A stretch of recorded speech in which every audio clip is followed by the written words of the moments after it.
Hi everyone, welcome. As you can see, I've got some food laid out here with which I'm going to be feeding a couple of my worm bins. It's some broccoli in there, underneath the cucumber peels, a whole bunch of cucumber peels and the ends of some cucumbers, and a little pile of pumpkin. So now the systems that we're going to be feeding today, they're red wigglers. Presently they're actually the oldest systems in which I'm just doing everyday composting still. It was the last feeding 10 days ago, when the older system had received its 29th feeding, so today they're getting geared up for feeding number 30, if you could believe that. 30 feedings in one of those little bins over there. Actually, it's the one that I'm pointing to right now, is the older of the two, and right beneath it is the younger.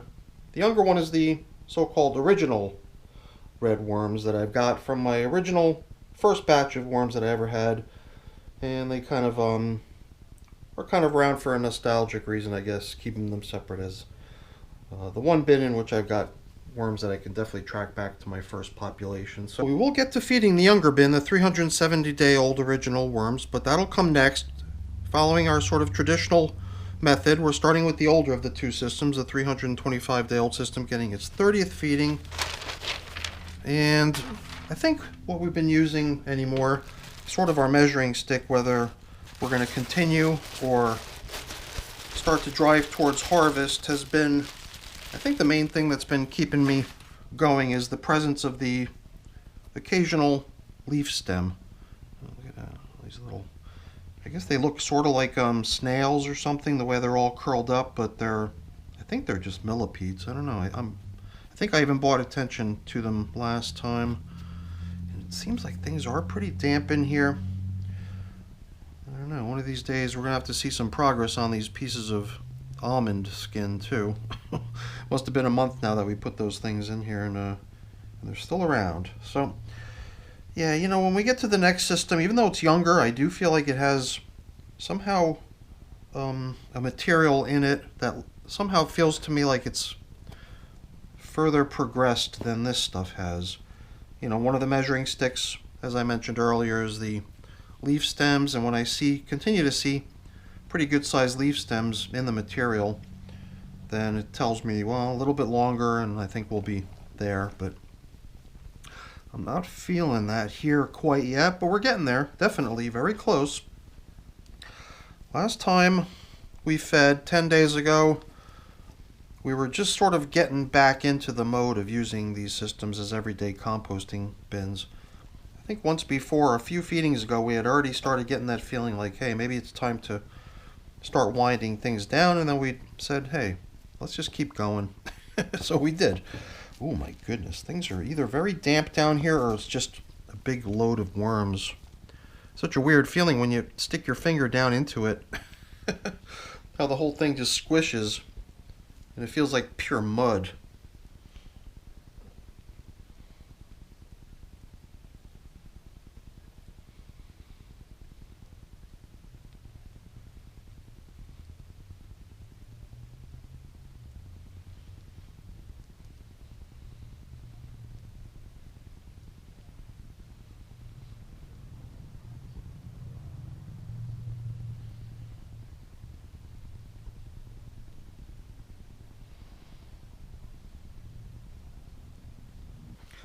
It's so weird. My hand just somehow craves feeling something other than that really squishy, smooth, slimy. It felt like I was sticking my hand into mud, and I really hope that that's not really the consistency of material in the system in general. And it's not. It's much crumblier and smoother than what I originally felt when I first stuck my fingers in there. Although, when you look at how some of this stuff still sticks together, as much as I would like to see it crumbling, some of it is still a bit more damp than it needs to be. I have wondered if maybe these systems might benefit from allowing them to lose a little bit of their moisture content. Not much, just that little bit that would permit all this stuff that's presently coming together in little clumps to just fall apart on its own without me needing to break it so much.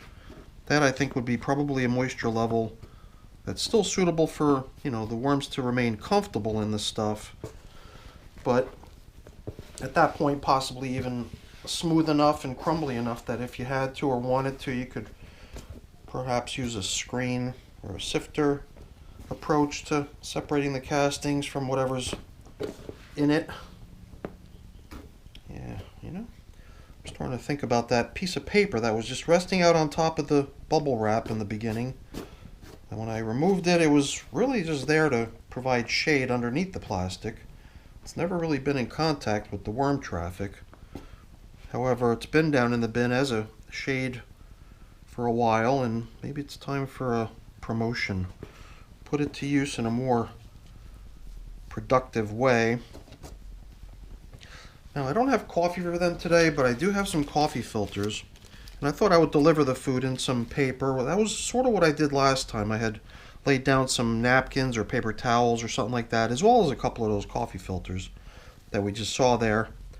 And it was all kind of mixed in between layers of food that I was applying.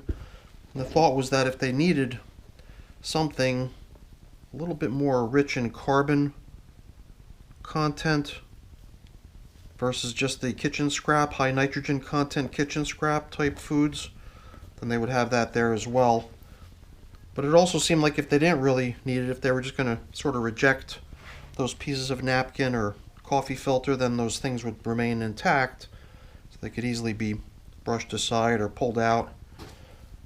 But I'm not really seeing anything, not even a little sign of, oh, maybe I'm speaking too soon. This could be a piece of shredded something, paper of some sort, oddly enough. But I really don't think that that was part of what I was looking for. Those things that I deliberately placed in here were coffee filter, napkin, none of which appear to remain down here as leftovers. So I think, sort of like what I did in one of my other videos lately, was to sort of try to wrap the food a little bit around in the kind of surplus bedding type material. Perhaps not so much for the purposes of it being bedding, but more for the purposes of it as being a little balance to the high nitrogen content food that they're getting. It almost makes me feel like 2 per system's a little bit stingy, but whatever. I think it will be time to start thinking about getting these little guys into a new home. I don't think they'll be in here much longer. I think it will be time to start thinking about getting this system out of the everyday foraging mode. I mean, out of the everyday composting mode, and possibly just foraging around, picking off what still remains in this stuff, cleaning it up so that it remains as almost only castings, or for the most part. Not that that's even so important if you think about it, because even after you've moved your worms out, there's always residual activity in the stuff. Whether it's cocoons hatching and little babies emerging on the scene suddenly when it seemed like there were no worms, now there's worms again. And let's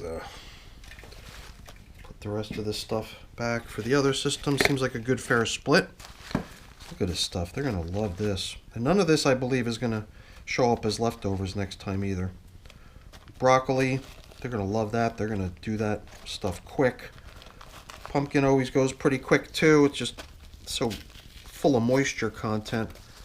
And I think just the sweetness of the cucumbers is what draws them to that.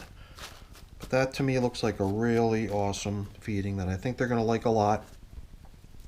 And that's it. I'm not going to put anything else in there. No bedding.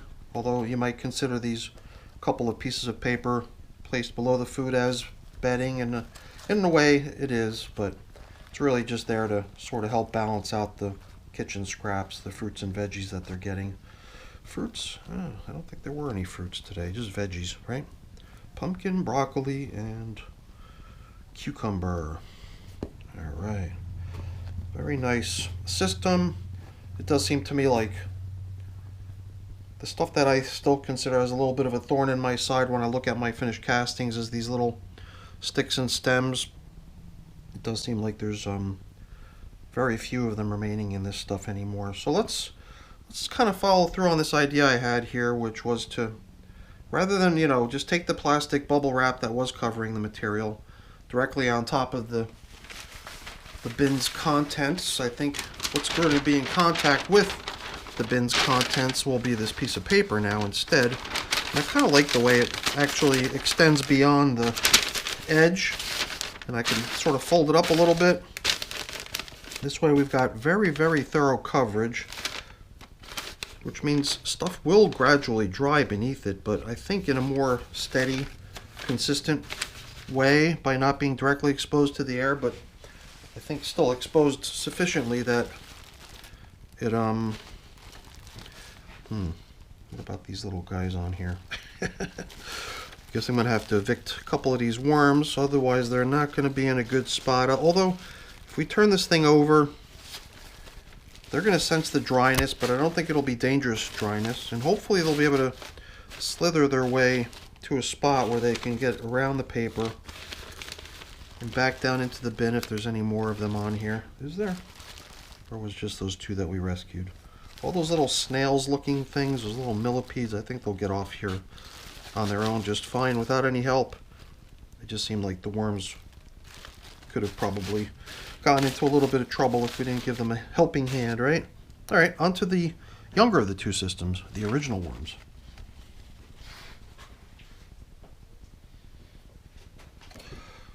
So here in the corner of the original worms bin, or the bin of the original worms, is our little protector of the bin, this spider, who I think will just on his own make his way out.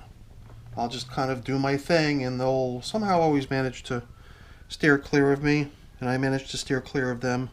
Hopefully they'll just realize that hanging out here is a little bit perilous, perhaps better to be elsewhere.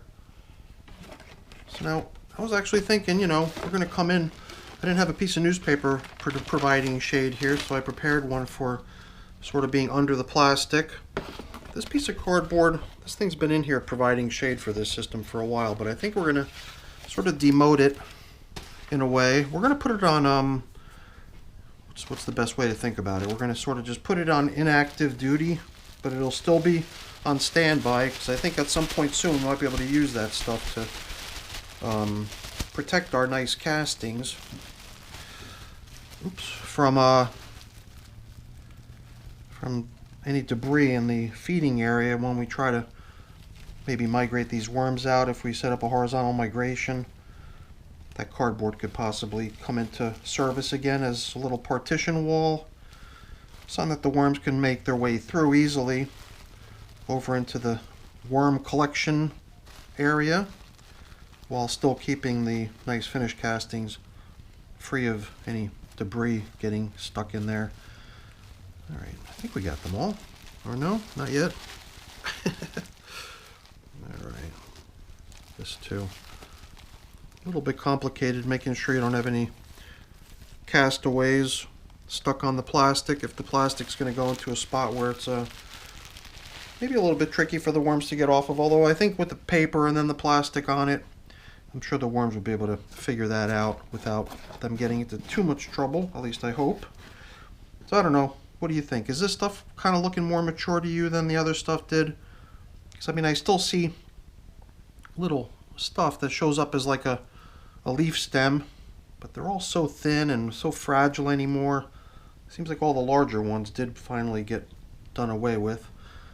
Bigger chunks of stuff like this, I guess, could get screened out, right? Whatever. Let the stuff stay for now. So let's kind of do the same thing here. We're just going to apply the food. We're going to apply it with a couple coffee filters. I somehow doubt we'll see any leftovers of the napkins or coffee filter put in here with the feeding last time either. Looks like it just got gobbled up with the foods. Well, let's just be sure of that. Let's get there. I don't know. To me, this stuff just seems so nice. It's so nice and crumbly and flaky. And oh, there we go. This is a piece of paper towel left over from last time. I guess it'll come in handy when we rebuild the feeding area. We'll just put it right there in front of them again, right alongside the delicious foods we're putting in, and they'll know what to do with it. One paper towel? Huh. There were two pieces of paper towel, from what I remember, perhaps even three. So here's another piece of something, whatever that is. Maybe that's a coffee filter? Hard to say. Okay, such beautiful castings, such nice material. Stuff that I think will become even nicer once we see it dry off a little bit and become just a little bit more flowing. I remember putting this thing in here 10 days ago when we last fed. It was like the cut-off end of a vegetable and the stem end where the material gets really fibrous to hang on to the stem. I always like the way that stuff turns out after the worms have nibbled all the soft stuff away. And they kind of leave that structural stuff behind. This system also feels to me like maybe it's a little bit more at capacity as far as just the contents of the bin kind of running up to the edge already based on what I'm doing here. Sometimes that's really the trigger point, not some sort of desire for the castings, although it is the time of year when I could use the castings, I think. But you know, some of the more realistic things that'll make you feel like it is in fact time to bring the end on for a system, such as reaching its capacity. That seems like the most sensible one to, you know, sort of force you into not composting anymore, but rather moving the worms on to greener pastures. So we'll just dump in what remains here. I think after we spread it out, we'll be able to sense if we split this stuff up evenly or not. I think we did, just from an initial glance. Yeah, they're gonna like this. They're really gonna like this. This is some good stuff. Look at that. What a delicious worm treat. This was all stuff picked deliberately because I assume it's going to leave very little, if any, leftovers, or at least that's kind of what I'm hoping. None of what I'm seeing in here, though, I think would show up as leftovers too much, so I think we're in good shape. As far as leftovers go, these little bits of paper, little scraps of stuff. Yeah, I'm sorry, wormies, we're getting placed right on top of the freezing stuff. Try to put them somewhere a little bit less shocking. All right, very nice, very nice. So the arrangement of things going back on now is going to be covering up, instead of with the plastic, now we're going to go on with that new piece of newspaper. And I think that will also kind of hang off the edges all the way around, giving this thing almost perfect coverage of a material that's going to be like a little bit more capable of wicking off the moisture below, gradually allowing it to escape past the bubble wrap. The bubble wrap will be put back into service right on top. Let's see if we can level this off though before we try to construct our... Let's see, did I... Yeah, I think I did, right? Did we check everything out over here too? I'm starting to forget, or maybe I'm just giving myself excuses to explore around. It is unusual though how the material on this edge doesn't seem quite as heavily populated as it had in the past. In the past I remember looking on both sides and seeing tons of worms. For whatever reason over on that side it seemed like fewer worms were hanging out. Alright, here and there I'm still bumping into a little piece of something I'd rather see submerged below the surface, and hopefully it'll all be gone by the next time we come back in here. Even those 2 coffee filters we plopped in. So before we start into the whole covering up, let's just make sure we don't have any stowaways on my gloves. Very good, very good. So once again, we're going to be giving the system some really nice thorough coverage all the way across the top. And now the plastic coming in on top of that is now a little bit offset from the material, because when it was resting right on the material, some of the material was like getting absolutely no airflow. But now with the fairly porous material resting on the castings below, with the plastic sort of shielded a little bit now with little pockets of air here and there, and the bubble wrap itself also being prone to a little bit of airflow between the bubbles, I think is going to help the system dry a little bit, but very gradually. That's what I'm after. This can just stay, I guess, with the system too as maybe a shade blocker as it did in the past. And at some point soon I believe we're going to be able to use this as sort of a partition wall for setting up migrations. Alright everyone, I got a few things I got to take care of getting cleaned up and put away. I'm not going to waste your time with that. That's boring. Before I go there really quick, let me just say thank you. Thank you so much for watching. Hopefully you enjoyed the video. If you did, as always, please don't forget to leave me a quick thumbs up before you go. That's always very much appreciated. If you haven't done so already, please also consider subscribing to the channel. That's very much appreciated as well. Alright everyone, have a great day. Thanks for watching. Bye now.